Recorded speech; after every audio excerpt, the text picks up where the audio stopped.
Disco Volante is, when translated from Italian, flying saucer, and it is the name of a ship that is used throughout the entirety of the fourth Bond movie, in this case, Thunderball. Thunderball is in military terminology what an explosion looks like, pretty much the results of it, and also which does deal with the atomic bombs that are absconded by a bunch of schmucks. And this movie is explosive, I will tell you that much. I really enjoyed this movie. Some people consider either this one or Goldfinger to be the start of the more the gadgets, more of the cars and everything else that um really popularized a lot of the motifs that From Russia with Love laid down, if you will. So this is like the first four. Jeez, I watched 4 James Bond movies in 5 days. That's pretty dang cool, but still, yeah. I like this movie. I liked it because compared to the previous one that had more of the over-the-top personalities, this one has more of the scenes happening in it. It's like taking care of what it's like taking care of the previous ones. Our hero now has to deal with a bigger threat than more just a charismatic, over-the-top jointman guy. So now it's like we've got a whole crew of going on, with Blofeld being number one. Thank you to the commenter on From Russia with Love. It was Blofeld who holds the cat, and now he's going on talking about like failures, like number one's going on with failures and everything that happened. Manages to bill one of his people that failed, so it's like, okay, so let's get this Largo, this guy with an eye patch, and have this truly insane plot of having 2 atomic bombs as like, hey, we will detonate this in Miami unless you either give us a lot of money, and you have 7 days to comply with Big Ben in London. So the stakes are definitely raised in this one, and it feels like that. With the stakes being raised, the action and the set pieces are even grander. Yeah, the Golden Grotto is one of the highlights here, because there's a massive, I guess I like recalling my favorite scenes here. The scenes that go on, like, hey, let's have 2 people, let's have Bond and some henchmen fight. Let's make this interesting by 1, closing the top of the gate, and 2, having the sharks come in. Fictional sharks, of course. They were called the most dangerous, the most savage. Let's have those 2 fight. Somehow Bond manages to escape, and they help prepare for the climactic showdown. And at this final showdown, it's absolutely amazing to see. Yeah, the underwater scenes here are pretty gosh darn good. I mean, they really are great. I was like, okay.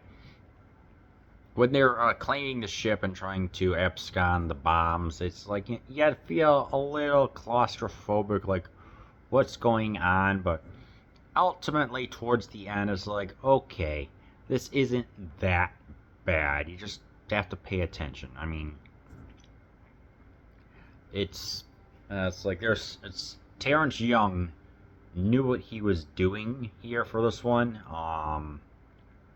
and it's like, but of course, even we have even though we have the above ground, the underwater scenes, we have the above ground scenes. There is a Junkanoo celebration going on. This is pretty much just like the Bahamas and some other countries right around there. They're celebrating their independence from pretty much slavery. So there's some really great sequences going on, like ducking in and out of the crowds, some good dancing, and just really great festivities and music happening. Dang, it was so good. Yeah. Because again, with this movie just kind of being the evolution, I guess you could say, of really increasing the stakes. They manage to have, there's like this meeting going on between all the agents. Zero is 001 through 009, with Bond sitting, what was that, 7 seats from the left, indicating his position. So it's like, with the stakes just increasing, it's just so, it feels right. Like this would be the action, what was this, the action extravaganza that we want. It feels like the first true legitimate stakes being raised, and Bond really having to pull out all the stops, if you will, in order to make the mission succeed.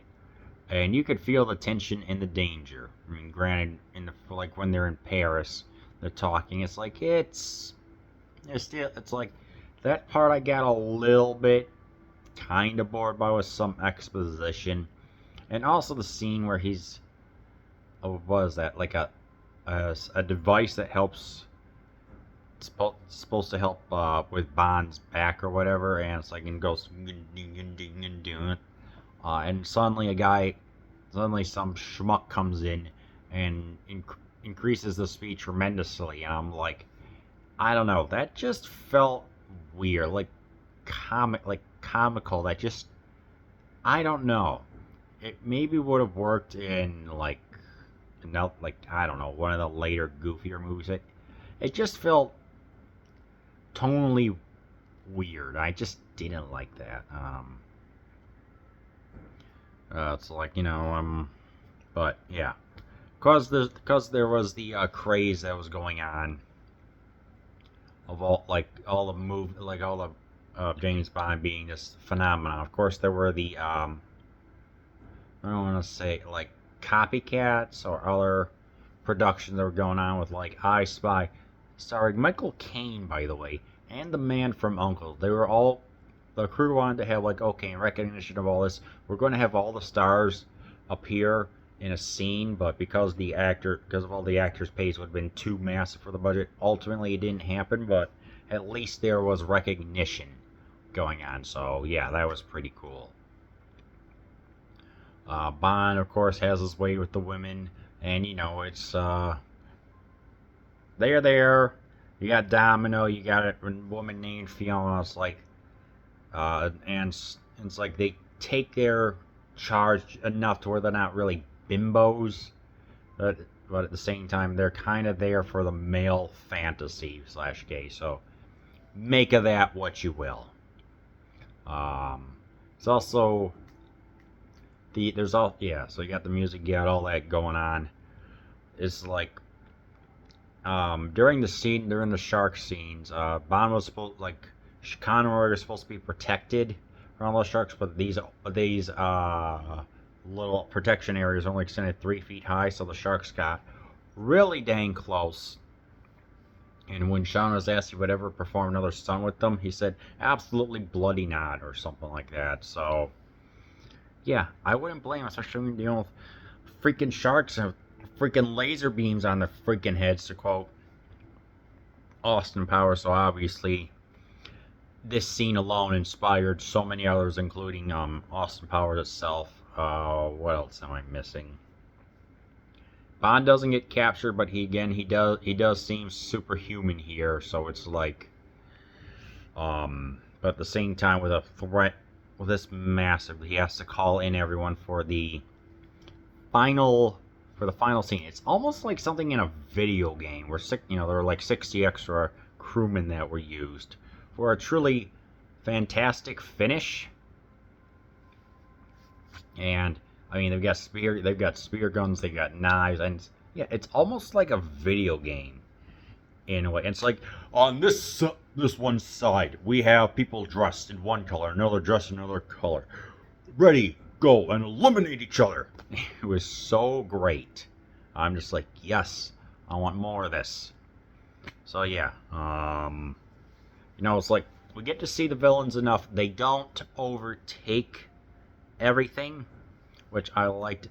It's like, yeah, they have some personality with the eye patch and everything else, but they feel like they're there enough to keep things moving, but not like too overwhelming or too boring. So it's like the villains in Goldfinger were here. They're like down here, but they still have enough of a presence that you still remember them. Okay, they're not like Jaws or Oddjob, but whatever. Whoop-de-doo.